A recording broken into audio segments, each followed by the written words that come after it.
I'm going to start off by saying I was very impressed with your portfolio. It's like really stellar in a lot of ways. Your skill set is so strong, now we're getting really nitpicky. You also included a link to an animation section you did. I watched and it was stellar. The problem was the frame size of each frame kept varying, so that reverberating warble on the side between like the black border was really distracting. Animation-wise, the cat emerging from the shadows with the butterflies flying out in front of it, and the cat like walking into the grove of trees. Both of those showed such skill with the animation, such believable senses of gravity. The image of the cat's in the trees, like it's fine, but it's really just like a single still image that one could be done a little bit better.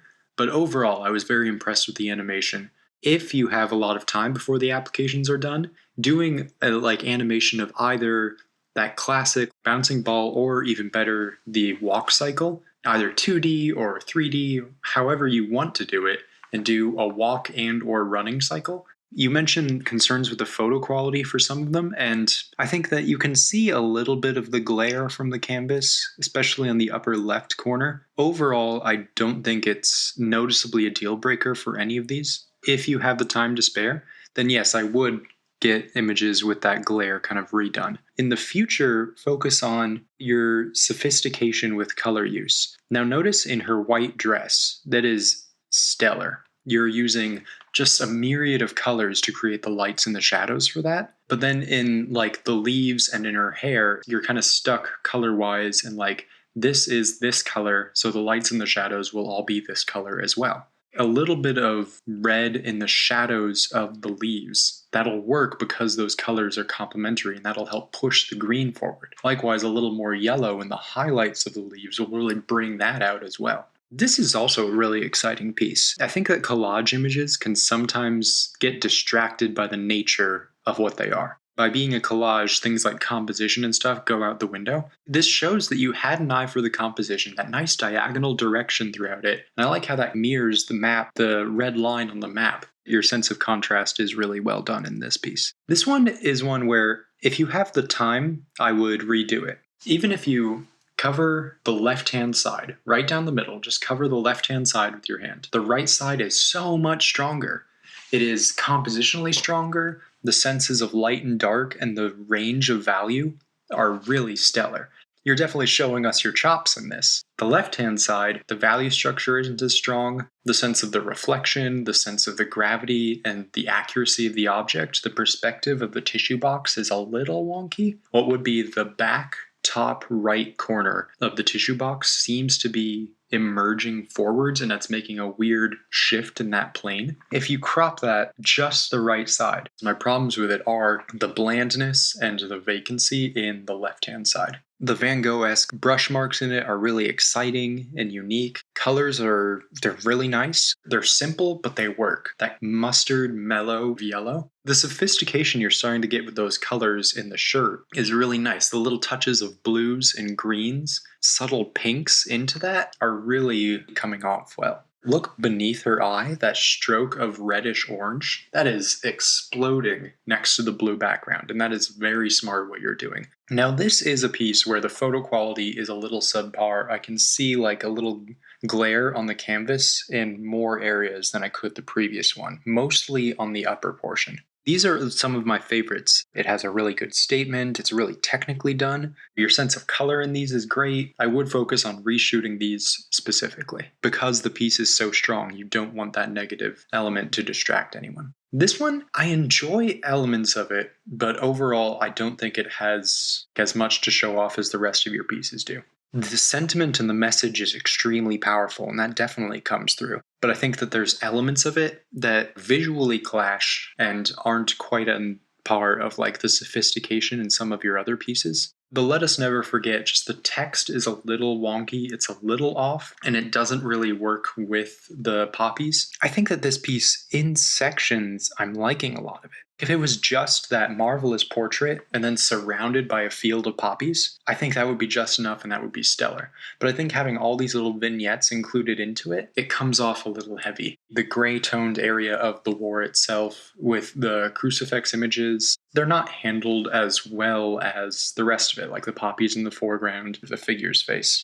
If you have the time, I would redo that of just a portrait of the figure with the poppies in front and just minimalize it to that. And the airplanes in the background, those are handled well, and I'm enjoying that space created there. On the left side of his face, there's that white glow, and then it fades into the black, and that cut is very strange visually. Now imagine if that wasn't there and it just faded into nothing. It was just the white sky with the plane behind him. That would be so much stronger than having that black gash. This one, it brings up a lot of issues that I had with this one with not as many of the positives. So you see how the colors are very simple. It is like if it is a green leaf, the highlight is green and the shadow is green. So incorporating some more of that color sophistication into this piece, I really like this piece. It's interesting to show because it shows your technique with the very traditional and representative, and also letting yourself go a little bit wild with the background. There's a little bit of it that's awkward. The arms seem a bit rigid and a bit static.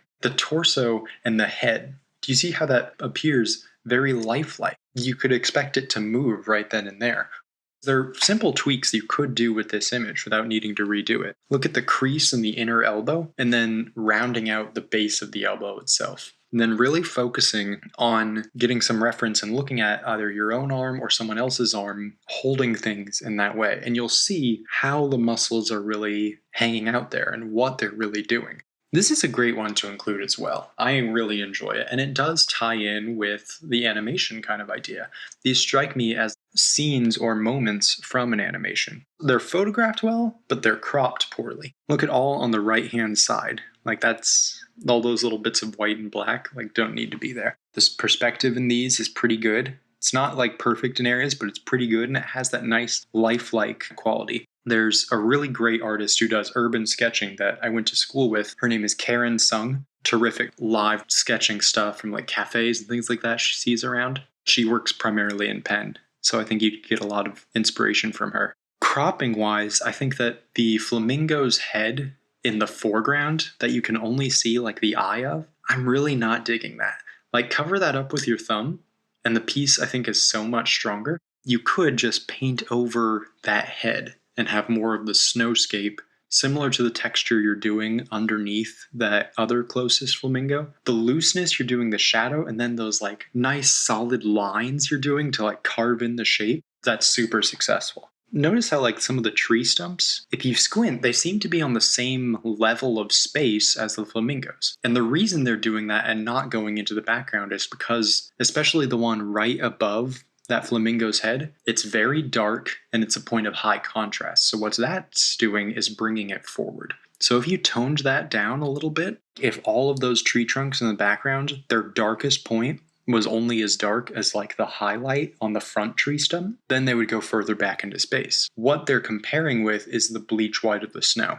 Having that be one of the darkest points in the image, it's just as dark as the flamingo's beak. By lightening that up a little bit, it'll really push it back further into space. This one, I'm not wild about. There are things off with the anatomy of it and the sizing and things like that where it doesn't really work for me. One thing I can tell is how much time was spent in this piece, and there are a lot of elements in this that like show a tremendous amount of like skill and your technique. I think the problem is that it was focusing on each part rather than the whole. Compositionally and anatomically, it doesn't really work. Since you're showing so many others strong with the same skill set, I think you can afford to get rid of this one for the portfolio. There are problems with it that stand out stronger than any of the benefits. This is a nice one to include. I think what could be beneficial, though, is similar in vibe to this one. The colors are working great, the colored pencil's working great, the gesture nature of it. It might even be a little overworked. This is another really successful one of yours. It's not without its issues, but it's really punchy. You're using just big, gross, exciting neon yellow for those highlights of the aspens, and they're just like popping out of the side there. Using those flecks of red into the shadows like you are in the bottom left, that's how you can use that color to show space effectively. The light going through those hands is really nicely done. The only thing that's bothering me is like the tree on the far right comes off as a little flat. It almost looks like a cardboard cutout of a tree. How the light is showing through the hands, how the light is shining and creating shadow on the other trees. The left-hand side of it mostly is not getting dark enough. Despite the criticism of that tree on the right, that myriad of colors going on inside of that. That tree, that's like a boom, big example of like, no, this is purple, this is red, this is green, this is yellow, all to form a white aspen. So that's really nicely done. This is a really incredible piece as well. Once again, your collage is not distracting. It's really beautifully done. The pencil work, the care in that is terrific. The handle of the pencil is really nice. The characterization. I really like that threaded detail on the shirt. It's emotionally powerful, these images in the background with this drawing. This one is also one of your better ones as well. So often you'll see paintings where it's like, this is shadow, let's make it black. No, you're using blues and reds and that nice duotone for this image. Predominantly reds, reddish orange, and the blues. That's really coming across well. I think there are areas where the values gets a little confusing. The neck end right above the collarbone comes forward a little too much. And if you incorporated more of that like really subtle purplish shadow, those purple shadow midtones to that, watch the anatomy of the hand or the arm on this one. The hand is fine. The arm, the forearm, tweak that a little bit. Time of day is like really coming across well for this one. I think this is also strong, but this is the one I think you need to rephotograph the most. This one, I don't really like that much. Your strength of collage that you show in your other pieces are really powerful. This one, it's falling apart, and it's funny because this one compared with one of my favorites you did, it's terrific, it's well done, it's handled well, it's delicate, it's forceful, but also subtle. Whereas this one, it's a little more heavy-handed than your other pieces. This one, totally good. If you have time, retake the picture. This one, totally great. Keep it in. This one, either redo, tweak up the left side, or crop it. Love it, keep it. Also, this one could be cropped a little better. Yeah, retake the photo on this one. This one, it makes me see the glare is always problematic on the top of these. Like a little bit of like CSI work on what the lighting situation is you're working with. Definitely keep it. Love it. Incredible. Retake the photos though to avoid that glare. This one, I would love it if you had the time and could redo because there aren't many other pieces of colored pencil in your portfolio. And this one is showing such strength in those areas, but compositionally and overall, I don't think it's as strong. Yes, keep it in. Crop it on the left-hand side though. This one, keep it in. Go back and tweak those arms with some photo references a little bit.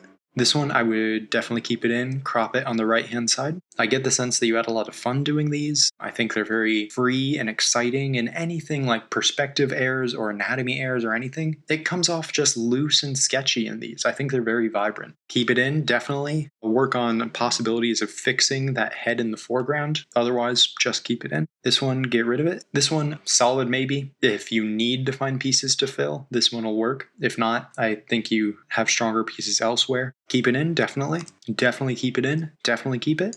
Fine keeping it in. Keep it in, but definitely rephotograph this one. This one I would get rid of, including your animation. I can see in this you definitely have a good artistic eye. I think that your portfolio is really nice. I think it's stellar. Anyway, thank you so much for submitting your portfolio, and I had so much fun critiquing it. Best of luck in applying to schools, and yeah, keep in touch with Art Prof.